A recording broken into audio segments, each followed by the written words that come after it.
Here's my audience. This is my process speech. In today's society, we face many different obstacles, from picking a new governor to picking your favorite American Idol star to picking out your next wardrobe. Appearance in today's culture is very diverse and can say a lot about a person, by what they are wearing or how they are wearing it.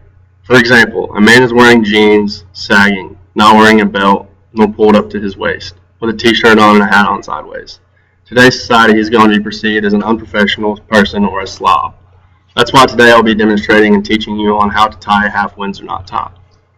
But first I will shed a little history and statistics on tying a knot. According to an article written by Kelsey D. Arthurton on popsci.com, there are more than 175,000 ways to tie a knot. Mathematician Michael Vendio Johansson out of Stockholm recently led a small team on an odyssey to figure out actually how many possible ways there are to tying a tie knot.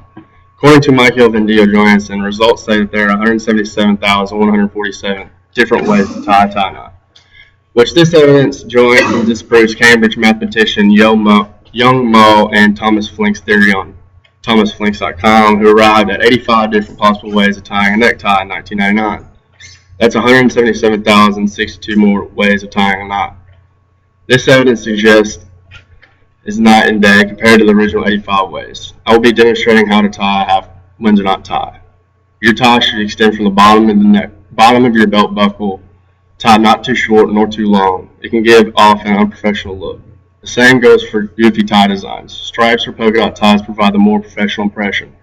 There are several different ways of tying a tie, and different look or different style can be achieved with different techniques. Now, how to tie a tie.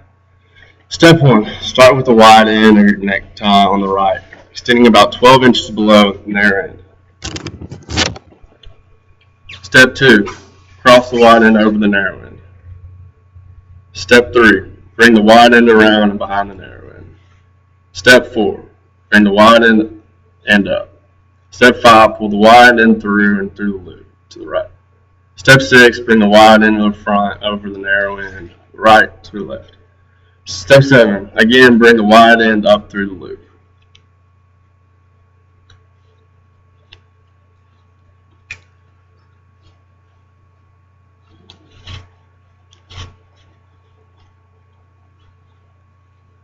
Step 8. This brings the wide end down from the front, then tighten it up.